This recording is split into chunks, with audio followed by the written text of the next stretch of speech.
बनारस आध्यात्म के साथ साथ शिक्षा का भी बहुत बड़ा केंद्र है। डॉक्टर एनी बेसेंट ने बनारस में शिक्षा के प्रसार के लिए अनेक महत्वपूर्ण कार्य किए हैं। उनके द्वारा स्थापित यहाँ पर अनेक ऐसे शिक्षण संस्थान हैं जो आज भी संचालित होते हैं, जिसमें central Hindu school, central Hindu girls school, Vasanta college जैसे शिक्षण संस्थान शामिल हैं। हम इस समय कामाख्या पर मौजूद हैं और यहाँ का एक निर्माण कार्य काफ़ी सुर्खियों में है। आप ये दिखाइए कि ये है the Indian section headquarter the theosophical society, और उसी परिसर में एक बड़े होटल का भी निर्माण कार्य हो रहा है।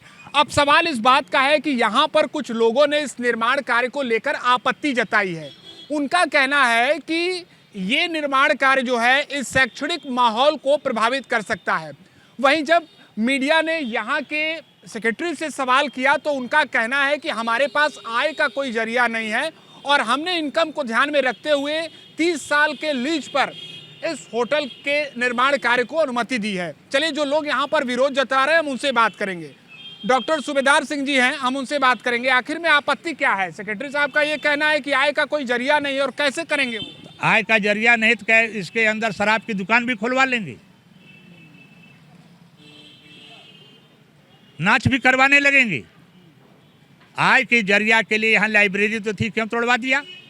प्रिंटिंग प्रेस थी, क्यों तोड़वा दिया? पोस्ट ऑफिस थी, क्यों तोड़वा दिया? ये कमाने के लिए society, theosophical society Annie Besant ji ने बनाई थी कि आप देखिए, धर्म, दर्शन और विज्ञान के प्रचार प्रसार के लिए, पढ़ाई लिखाई के लिए किया था। ये पैसा कमाने के लिए सोसाइटी का निर्माण नहीं हुआ है।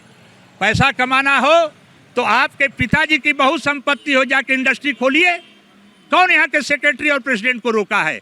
लेकिन इस सोसाइटी की जमीन बेचकर अगर आप जो निजी धंधा कमा रहे हैं, मेरी तो मांग है कहीं गुप्त रूप से इस होटल में ये लोग पार्टनर तो नहीं है, अलिखित रूप से ये लोग पार्टनर भी हो सकते हैं। कहना है कि पूर्व में भी यहाँ पर जो व्यावसायिक कार्य है वो होते थे। यहाँ पूर्व में यहाँ लाइब्रेरी थी।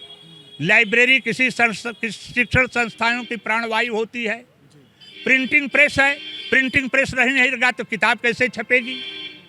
और यहाँ पे पोस्ट ऑफिस तो पत्राचार के तमाम साधन होते हैं। तो आपके पास आय के दूसरे साधन होते हैं। आप यहाँ बेचकर आप जो मूल जो उद्देश्य है इस सोसाइटी के, इसके खिलाफ आप काम नहीं कर सकते हैं। इस सोसाइटी के उद्देश्य का आपने उल्लंघन किया है, इसलिए सोसाइटी को तत्काल भंग कर दिया जाना चाहिए।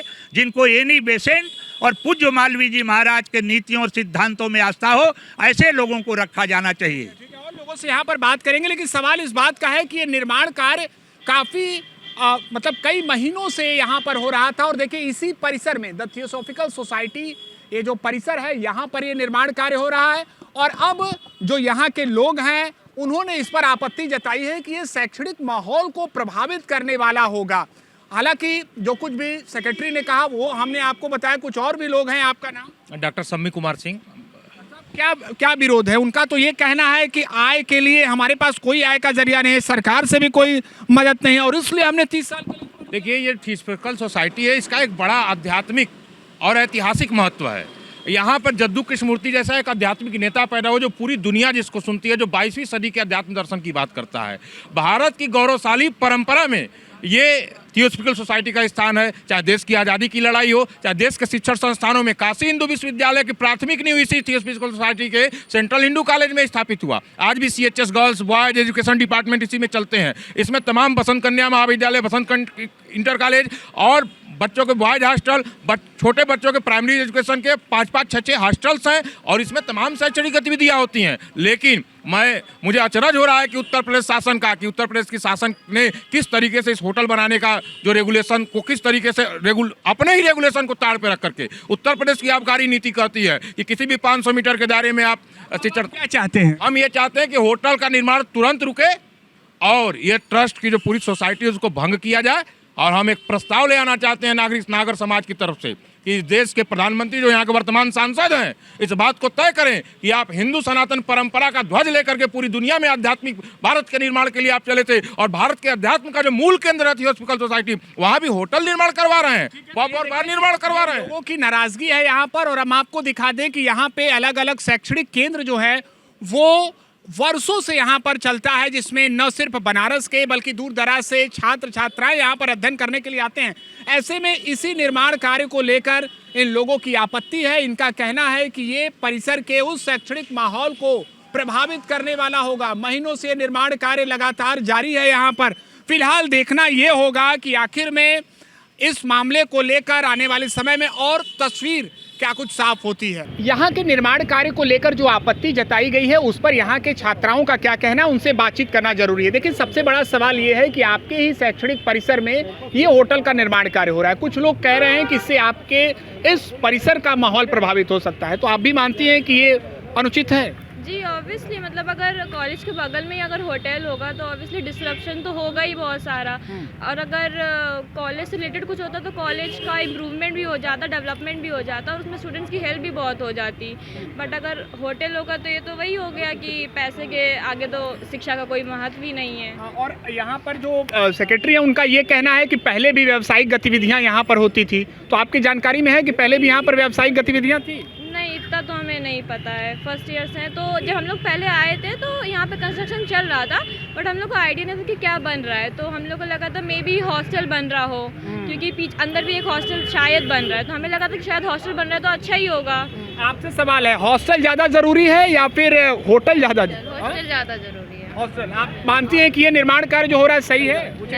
नहीं, बिल्कुल भी सही नहीं है। आप बताइए, आपको क्या लगता है इस निर्माण कार्य को लेकर क्या सोच रही हैं आप भी? नहीं, मेरा भी यही कहना है कि इस चीज़ के जगह पे अगर कॉलेज से रिलेटेड कोई भी चीज़ें होती तो ज़्यादा स्टूडेंट को भी ज़्यादा बहुत चीज़ें इम्प्रूवमेंट में हमें भी दिखता। हमें भी बहुत चीज़ें हैं जो कॉलेज में ऐसा लग रहा है कि काफ़ी चीज़ें पे कार्य करना फिर ये सब ज़रूरी है, तो इसके जगह पे शायद। और सेक्रेटरी का ये कहना है कि इनकम भी तो आवश्यकता है, हम कैसे वहाँ की व्यवस्थाओं को बेहतर करेंगे, इसलिए इनकम कैसे आएगा, तो इसलिए हम ये निर्माण करा रहे हैं।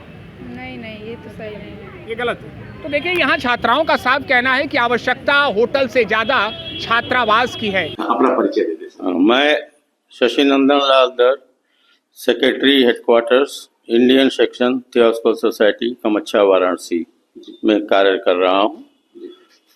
और अभी कोई क्वेश्चन हमसे पूछा गया है कि ये जो होटल हमारे यहाँ बन रहा है ये माने कि एनिमेशन के उसमें, तो इस संबंध में आपको सूचित करना है कि सरकार द्वारा अधिग्रहित करके हमारे यहाँ पर रोपवे स्टेशन बनाया गया।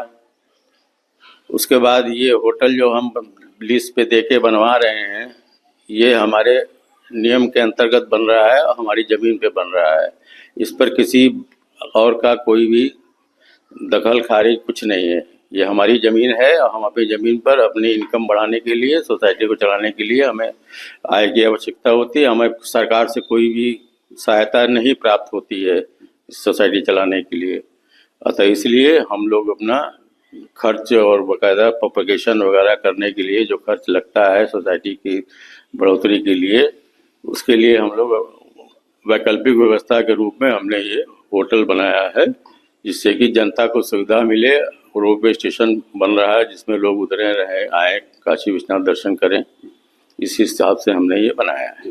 तो सर ये कितने साल की लीज पे दिया है? ये 30 साल की लीज पे दिया गया है। 30 साल की लीज पे दिया गया है। 30 साल बाद प्रॉपर्टी हमारी है, हमारी रहेगी, हमारी प्रॉपर्टी वही सब कुछ बन रहा है, हमारे नाम से ही बन रहा है। सर सोसाइटी द्वारा अभी कौन कौन से संस्थान संचालित हैं? सर अभी सोसाइटी द्वारा इस समय सोसाइटी परिसर के चारों तरफ 4 विद्यालय हैं, जो कि एनी द्वारा स्थापित विद्यालय हैं। उनमें से present theosophical school, Annie school, Vasant Kanya inter college, वसंत कन्या महाविद्यालय, ये 4 विद्यालय चलते हैं यहाँ पर। और ये चारों हमारी सोसाइटी की ज़मीन में अलग अलग डिवीज़न में है। जहाँ ये होटल बन रहा है वो ज़मीन में स्कूल का कोई दखल नहीं है, सबकी बाउंड्री अलग अलग है। उसका एजुकेशनल सिस्टम से उसका कोई असर नहीं पड़ेगा। पहले भी यहाँ पर हमारी एक पुरानी बिल्डिंग बनी हुई थी, जिसको कि नगर निगम ने हमको नोटिस देके बताया था कुछ साल पहले कि जर्जर हो गई है, गिराना पड़ेगा। वो बिल्डिंग भी रेंट पे ही दी गई थी। और वहाँ पर पहले हमारी क्या चलता, प्रेस चलता था। वहाँ पर पहले प्रेस था और रत्ना प्रिंटिंग प्रेस नाम की प्रेस चलती थी सालों से। तो उस बिल्डिंग को गिरा करके ही हम ये प्रोजेक्ट बना रहे हैं। ये प्रोजेक्ट हम चलाएंगे। तो सर ये पहले भी व्यावसायिक गतिविधियां, हाँ, वहाँ व्यावसायिक गतिविधियाँ पहले भी उस बिल्डिंग में होती थी। उस एरिया में, उस जगह पे पहले भी व्यावसायिक गतिविधियाँ हो रही थी। और चूंकि वो बिल्डिंग जर्जर हो गई थी, इसलिए बिल्डिंग को गिराना आवश्यक था।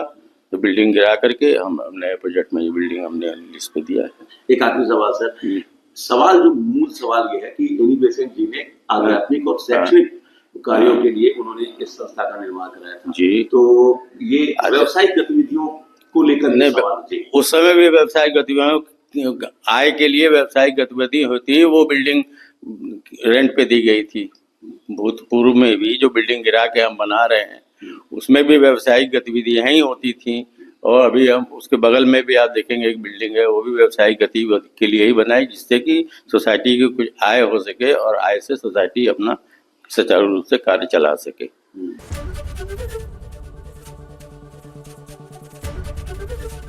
एबीपी गंगा, खबर आपकी, जुबान आपकी।